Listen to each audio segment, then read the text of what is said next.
interesting question on the Golden Moon Casino text line. Bo, will you ask Mike Detillier if apathy has set into the New Orleans Saints fan base? We were talking about the Saints earlier, and Jackson Meadows, our phenomenal producer, is a huge Saints fan, and he wants the Saints to get back in the postseason business, and continues to ask the question, how far away are they? When are they going to turn this thing? And, you want to play in January. That's fun. And Saints fans, as our next guest knows, because he's an insider and all locked into everything they do, Saints fans got used to going to the playoffs from 2006 to 2021, roughly. And it was a magical, amazing, historical, time, along with winning a Super Bowl and going to multiple NFC championships, which I never thought I'd see in my lifetime, and I don't think our next guest did either. So we welcome in Mike Detillier, WWL Radio TV New Orleans. Mike D joins us on the Farm Bureau Insurance guest line, and the show is brought to you by your next video wall for your business or school, powered by Sound and Communications, soundcomav.com, for your next video wall for your school, hospital, or business. Mike D, do you believe that apathy has set in to the New Orleans Saints fan base? Anybody that asks that doesn't do sports talk in New Orleans. I think for every probably 10 texts or 10 calls I get, 8 of them are Saints related. So, that's a certain fan base here. You're a certain age. You're not used to winning. And what happened in the Sean Payton era certainly brought that to mind. But I think for Saints fans, they just want to get back to being competitive and having a situation where you can be in the hunt again. I don't know that they're there now, but apathy, no. That's because fans wouldn't care. Right. That's the case. They still care. They bitch about it, but they still care. I think that's not an accurate statement at all. Could the stars line up and the Saints trip over themselves and go 9-8 and end up with a wild card berth, Mike D, or 10-7? Anything could happen, but I doubt seriously. I don't think this team right now has enough talent to do that, to go 9-8. Could you squeeze 7 wins out of this team? Yeah, maybe so. But because the NFL, it's not like it's the toughest at this stage, and neither is the NFC South. But I don't see that 9 wins out of this football team in year one. I think they'll be better than they were a year ago, but I don't see 9 wins out of this team. For me, I look at it, this is a 5 or 6 win team. Oh, goodness gracious. Okay. Mike Detillier, Saints Insider on the Out of Bounds Show, 105.9 The Zone, ESPN. And as we've discussed with Mike D, nobody's going anywhere in the front office because they're all tied in so tightly to Miss Benson. So it's kind of this, as Mike knows in the NFL for covering it for 40 years, when you lose or you're just okay, you get run. But it's a different deal right now in New Orleans, where it feels like regardless of what everybody, other than the head coach, and I know they've got a new one in Kellen, but other than the head coach, everybody else is safe. And I don't know if that's like the right temperature in the room, Mike, in a league where you're trying to win by a fingernail. Your thoughts? Yeah, I agree with you. Everybody feels some pressure to win. But I think you're right. I think because Tom Benson really sort of brought this across to Gail Benson that he wanted, Dennis Lauscher, Mickey Loomis to run his team. She's kept that promise.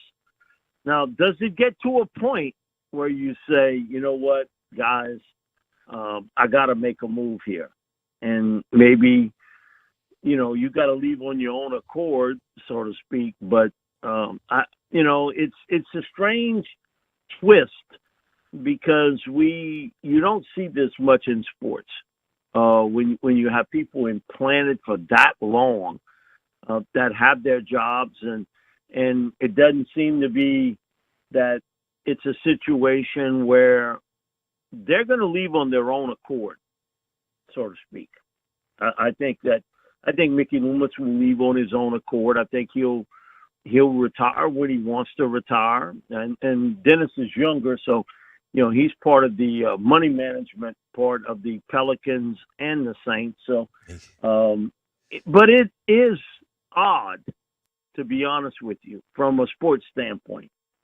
Just like it is odd from a business standpoint in many ways, unless it's a family member. But Tom Benson considered Mickey Loomis and Dennis Lauscher family. Wow. Okay. So you're kind of in no man's land, as Mike D and I've talked about the last 15 years on this show. The teams that finish in that 6, 7, 8 wins, now that we're at 17 games, okay? For a lot of what Mike's been on the air, it was a 16-game schedule. Now it's 17. But 8 and 9, 7 and 10, and this is no man's land. It's like, it's not real fun. Do you expect, look, we know Miss Benson's still going to make a fortune on, everybody's making tons of money in the NFL, TV deals, merch, everything else, Mike. But as this kind of chips away at the people walking through the gate on Sunday, is there a point where it's a red flag, or they just make so much money because they're an NFL franchise it doesn't matter? How do you see it? Yeah, see, a lot of people thought they'd never get rid of Dennis Allen because of that. Because she saw Dennis Allen, kind of grow with this franchise along with his family and kids and everything else. But it came a point where she was the one who really stepped in and said, you know what, we got to make a move. We got to make a move here on this team to have an interim head coach. And so it was Gail Benson at that stage. And really it was the game against Denver with Sean Payton, where they really played lousy that game. And I think she saw just how far this franchise had fallen. And, went to Mickey Loomis and Dennis and said, hey, listen, we got to make a move.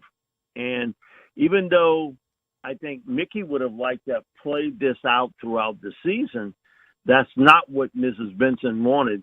And she got her way on that. So I think there is a moment that enough's enough. And so, but with this case, it's a little different because of the fact that of the close relationship Tom Benson had with Mickey Loomis, that he is in that position today. And she trusts Mickey, to be honest with you. Trust him that he can turn this franchise around. So remains to be seen. But if you're looking for a quick turnaround, I don't see it. Because in most cases, when the quick turnaround happens, it happens because you have a star quarterback. Right. That's right. And you don't really know. You have a strong feeling Tyler Shuck will be the starting quarterback, but you see what C.J. Stroud did to Houston, what Jaden Daniels did to the Commanders. Mm-hmm. You don't have that same feeling with Tyler Shuck with the Saints. It's not the same feel. No. I mean, he may be a hell of a player, but it is not the same feel as the guys I mean, look what Burrow did for the Bengals, Mike D. You know that. I mean, they were a disaster, and he put them on his shoulders and took them to the Super Bowl. And then you mentioned Jaden and CJ. We're visiting with Mike Detillier, NFL insider, WWL Radio TV New Orleans. He joins us on the Out of Bounds show and the Farm Bureau Insurance guest line, talking NFL and Saints. I want to switch gears to Marquise Colston. Phenomenal player for the Saints. Is he Hall of Fame worthy? How close is he? Where do you land on that, Mike D? I've always felt that Marcus Colston was a Hall of very good player. Got it. He's one of those guys that never made, he was never an all-pro guy, didn't go to the Pro Bowl. But he was so consistent. And here's the story about Colston, and I didn't realize this until this Super Bowl. He sat down with me. We had a long conversation on air on WWL about his role with the Saints. He had always been an outside receiver. He had never played in the slot. And so he says, Sean Payton comes up to him and says, I have an idea for you. I want to play you in the slot. And he was like, okay, I've never done it before. And so they worked on him. He became the first big slot receiver. And Sean, he always had a real fertile mind about offense. He put him in the slot, and it took years for teams to figure out not to have their third corner on Marcus Colston when they put him in the slot. And he told me it was at least 3 years before he saw what you would think is a starter corner going up against him in a third down situation. It took a while for the league to adjust because at that time, most receivers that played in the slot were the smaller guys. Right. And so he became the first sort of big receiver to play in the slot. And it was all because Peyton wanted that mismatch downfield. But he said, I always thought teams would adjust to that. And they would kind of move their starter or their outside corner in the slot to go up against me. And he said it happened, but he said it was 3 or 4 years into the league before it really did. So today, you look at third down, and if it's a Justin Jefferson or a Jamar Chase or CeeDee Lamb, a lot of times they're playing in the slot. Mm-hmm. And you have to adjust defensively. You have to get your best corner on that, top receiver. And that Brandon Staley's got a comment about it, the new defensive coordinator. He says, man, when you got to go up against a $30 million a year receiver, you're not putting a guy on there making $2 million. That's so good. Oh, it ain't going to work. It's not going to work. Man. Oh, that's good. That's good. Kind of like college football. When you got a 5-star, you don't want to put a 2-star on him. Mike Detillier on the Out of Bounds show. Yeah, Colston, I know you've talked about it before, but what Sean did was nothing short of brilliant with identifying him and, like you said, putting a big man in the slot that caused major matchup problems wherever you were on the field. But also, Mike D, as you know, when you have to get big and primitive in the red zone, Colston was a freaking problem. And so, I mean, Sean would just expose you left and right. He's a major problem. And then when they got Jimmy Graham, and you'd flank it outside, you'd put Colston in the slot, and you put Graham on the outside, you had some major issues matching up downfield, with those guys. So, yeah, Sean, he just had a way about him. He was never really on time for any of our coaches' shows. It was a rarity. He would call. He always, I was up to something, guys. I was thinking about this and that. But it went to show how much time and effort he spent into trying to find a certain mismatch downfield in the pitch and catch part of the game. Hey, so for our listeners, it was major. yeah, Mike Detillier on the show. For our listeners, Colson's, I mean, think about what he did at the Saints. 13.7 yards per catch average. And his ability to dominate the red zone at 6'4", 225 made him a matchup nightmare. And where Mike D's going is when you had to start moving people around for him, it opened up other people and that's why Sean was so good. He's putting pressure on you here, and he knows, all right, if you do something over here, then I'll just do something over here. The guy was playing chess. Boy, Bo Nix, you think about that, Mike D. You know how good Drew Brees was. I still think he's underrated because I love New Orleans in the market, but it's still not, New York, Chicago, L.A., whatever. And I still think Drew was just, I think he's underrated as a player.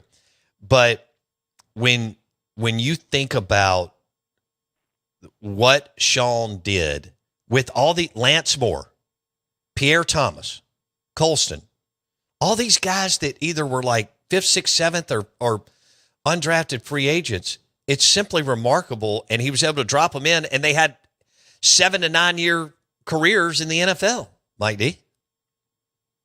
Devery Henderson, who was a second-round pick, was considered a bust player. Yeah. Sean comes in, and I think he averaged one of the highest averages. He was 1 or 2 in average per catch for like 5 seasons. But under Jim Haslett, he was a major bust. It didn't work out for him. But Sean figured it out for Devery, who's a former running back, great speed, and he was able to utilize him in so many different ways, wide receiver type screens, bubble screens, and then he'd hit the deep ball with Drew throwing it to him. So you're going to see this a similar type deal now in year 3 with the Broncos. Now he's got Bo Nix. It's who becomes that next guy for Sean, that he turns into a similar player to Jimmy Graham or to Marcus Colston. And he's got that knack for it. I think the underrated part about Sean, sometimes he was hard-headed about it. He'd get mad when we give out that stat about when you'd run 30 times or more. Sean won like 93% of his games. Mm-hmm. And he didn't like to hear, when you would say, why'd you get away from the run so fast? In some games he'd have, 14, 15 carries for a runner. But he threw the ball, 50-something times. And it was a bad kind of separation. But when they had balance, man, they were really good. And, he didn't like it, but Parcells would always say that Sean had the virus. Always had the virus when he would throw the ball that much. And now I kind of hear it with him talking about Bo Nix, that, Bo Nix has got some Ferris Bueller in him, that he's got some bad boy in him. I got to break those habits of Ferris Bueller. And so I get where he's coming from, in that he sees that the running game is such a big part of opening things up for the pass. And it's kind of a cliche type deal, but when the Saints ran the ball well, that's when they had their best teams. And you think about, those teams early on when he had Deuce McAllister and Reggie Bush. And then later on when he had Mark Ingram and Alvin Kamara. Those were the best Saints teams when they had that combination at it. But there were times Sean would get the virus and you'd see 51 passes and 16 runs. And, man, he didn't like to hear it about, well, he said, I just should run the ball 30 times and then I would please you. Well, that's really not where I'm going with it. It's to be able to have the balance of 32 runs and, 26 passes or 27 passes. And so a lot of times people was, they were just trying to run out the clock. No, they ran the ball early in the game. It had nothing to do with running out the clock. It had everything to do with being balanced on offense. I think he learned that here. And I think you see him trying to become a much more balanced team to sort of protect your young quarterback from having to make those critical decisions and sometimes mistakes. And as he put it, Ferris Bueller-like decisions. So, listen, you all go through it. You learn along the way to process with it. But to see how good his defense was last year was so impressive for the Broncos, because they really they were not a great offensive team. They were a really good defensive team. They really, man, they could put pressure on you. They stopped the run. Vance Joseph did a fantastic job running that defense for Sean Payton and the Broncos, and they'll be competitive again this year. I think they're a little better on offense. You got another year under the belt of Bo Nix, but their defense is right there. I mean, they are a really good defensive team. Man, that division, Mike D. Chiefs and Chargers and Broncos. We'll see what happens with. I don't put anything past Pete Carroll and the Raiders because that dude knows how to win. My God, I mean, think about stacking coaching talent. I mean, Andy Reid's going in the Hall of Fame. Sean Payton's going in the Hall of Fame. Pete Carroll's going in the Hall of Fame. And Jim Harbaugh is one hell of a coach and could go, but we'll see. But his national championship at Michigan and his Super Bowl at the 49ers is unbelievable. That division is filthy when it comes to head coaches.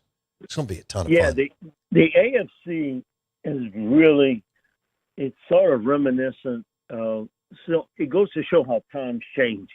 We remember 80s, 90s, and it was dominated by the NFC teams, teams like the Giants under Parcells. Mm-hmm. And you had the Eagles with Buddy Ryan. Mm-hmm. You had Dallas, certainly with Jimmy Johnson, and what he was able to do there.